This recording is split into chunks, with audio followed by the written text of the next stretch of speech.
All right, so tell me about yourself. Well, my name is Christel Rosenkilde Christensen from Denmark. I'm an author of the book The Treasure, How to Change the World, and a business owner and an executive advisor, spiritual mentor. Fantastic. Spiritual mentor, what does that mean? It means basically that I, from an intuitive angle, advise people, but also that I help people, support people to connect to their ultimate version of themselves. So people don't just live a part of their potential, but that we are everything that we are and do what we are destined to do while we're here. So that a spiritual mentor in that sense is to guide people where their biggest potential is, basically. Yeah. And for companies and for organizations, it means to bring out the ultimate purpose of the full organization and to create an energy flow. I've been able to sense energy since I was a small child, and during the years I practiced with meditation or strengthened my intuition through meditation and other spiritual practices. And then I went into the academic world, I went into global corporate business. And all the time I made a great effort to use my intuition so that I did not only create results, but also made a change for the people that I met on the way. Mm-hmm. And what would you say are some signs that people are on the right track to where they're supposed to go? Well, essentially it's a feeling, because when we are on a right track, we will experience a flow, we will experience opportunities opening up to us, we will meet people, we will create the right results in our lives. A lot of people, they are on the right track, but they get misguided or they lose track because they start to use their gut feeling instead of the intuition, and they start trying to take control over their lives and others, and also the results that they want to create in business. Mm-hmm. However, the way I see it is about letting go of control and be more intuitive. And of course we have to do strategies, we have to have visions in life, but it's about listening when we make these the choices for the strategies, both for our own lives and for the businesses. What's the difference between intuition and gut feeling? Well, it's me making that differentiation, so it's of course the vocabulary that I use. Mm-hmm. But the way that I see gut feeling is where we have a feeling in our gut, in our stomach, that something is wrong or something is right. And it can be, but it's more instinct. So most of the time it comes from past experiences. So we cannot think out of the box when we're using our gut feeling. And it's an incredible tool to know danger. It's an incredible tool to know things that we've seen before but don't want to experience again, or this is something good, so of course I want to experience it again. But intuition is more that we sense what is right for us and for others. And when we use our intuition, we connect to the universal energies, we connect to our soul purpose and to others, to that of others. Mm-hmm. So we suddenly start to make guided choices, inspired choices, and we actually use our logic when we use our intuition. And when we use our gut feeling, it's our rationale. Mm-hmm. Like the finance crisis, a lot of companies, they cut away the free fruit for their employees to save money, and essentially that was it was a big cutback, because a lot of people don't eat fruit throughout the day if it's not given to them. I don't know how, this is in Denmark anyways. Mm-hmm. And it's just a small example of when we're rationalizing and also cutting back cost instead of looking at how can we do things differently. And I think that's one of the biggest things in life when we do strategies, both for ourselves in our private life, but also in the corporate and politics, that we look at what could be different, how can we do things differently or better, instead of how can we do what we do less expensive or less costful, and because that's only going to take us one way, and that's away from our purpose. Mm-hmm. Here's a tough question for you. Mm-hmm. The intuition side, how can that be taught to others, transferred, empowered to others to be able to use their own intuition rather than always needing that coaching to get through things? Can people pick that up as a skill? Luckily, that's an easy question for me, because that's what I do. I have my courses, Energy is Key, and then I have my masterclass for businesses in energetic visionary leadership and impact performance. And it's all about to begin with, to recognize what is what. Is it gut feeling? Is it intuition? But it's all about sensing energies, and I can teach people sensing energies, and I can teach people navigate with energies. Anything from a fun trick, people call it the Harry Potter trick when they see me working with them, because I can change energies in a room so they can feel the differences of temperature, and I can make them sense energies. Is it negative? Is it positive? Is it constructive? Or is it taking me the wrong way? But essentially also in the stakeholder chain in a global corporation, people can be taught how they, when they are strategizing, when they're in their leadership team or the management group, how can they use their energy, how can they transmit an energy, how can they actually change the energy throughout the stakeholder chain, so they not only get the results they're getting or hoping for, but essentially they can unblock all barriers so they can unleash any success that they may wish to have.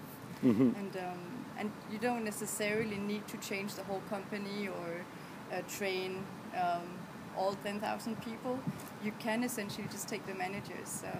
In a workshop that I had with, it was the regional salespeople from around the world that were gathered, and this was in the end of the quarter in a company, and they were not even meeting their targets, so they were worrying and just how to meet the targets in the end of the year. And when they got out of the year, they actually had, I think it was 58 million above target in sales, and we only had 1.5 days together, so it's not that it's necessarily have to be a big thing. It's in my book, The Treasure, as well, so there's a little bit about the case study. Yeah.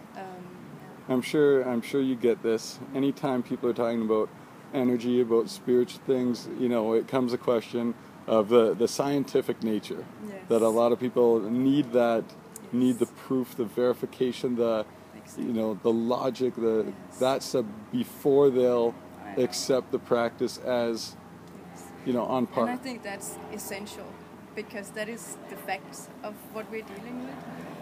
Me, myself, I come from an academic background, so when I started my company 7 years ago, we have a bug here. So, great. I hope the cameraman is doing great. It's a big one. Oh, sorry. No, so He likes me, though. He likes you.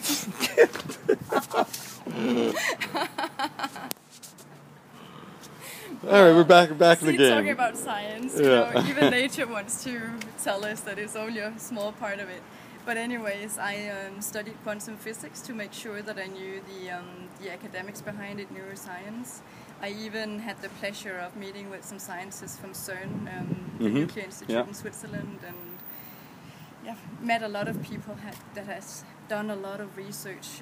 So of course, it's quantum physics actually show us that energy doesn't know distance. So what we are thinking, the choices that we make, it does travel.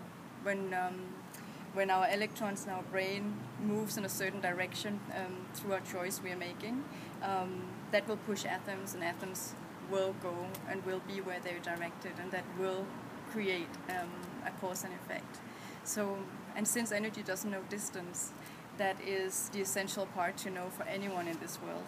Because no matter if we're sitting here in LA, as like we are right now, if we're talking about something we would like to happen in Japan or Tokyo, we will, just by thinking of it, we will change our reality, and that's quantum physics. So I think the scientific background is important. As long as we acknowledge there will always be a certain gap, because science is only proving what we already have observed. So we can only ask a scientific question if we had the thinking.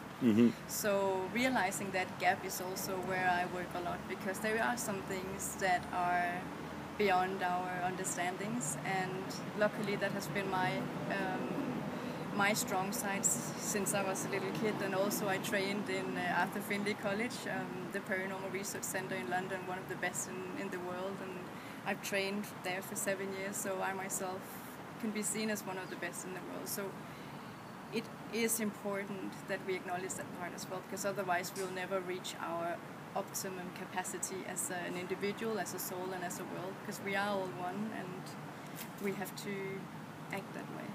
So what would you like to see happen from your work, from what you're doing now with this tour? this tour for me is actually just another step on my journey, because when I started my company, my main goal was to try as much as possible to eradicate human suffering in business, in the corporate world, but also as individuals, and support people in being more happy and creating results from radiating happiness, radiating positive energy, and not a thought positive energy, but actually essentially feeling it. And I've seen people how they create exceptional results from that place, where I see people that struggle, they fight, they get ill in the long run, their families get destroyed. I see great misery in the success of businesses, and for me, I want to change that. I want to redefine success around the world and make people realize that we can change the world with how we react and how we act and the choices that we do make. So what kind of steps will you need to take, let's say over the next 6 to 12 months to realize that dream? Well, what I'm trying to do is that I'm traveling around the world and having people to introduce me to the right people, and also being guided by my intuition, and meet and talk to the people that I actually do meet on the way.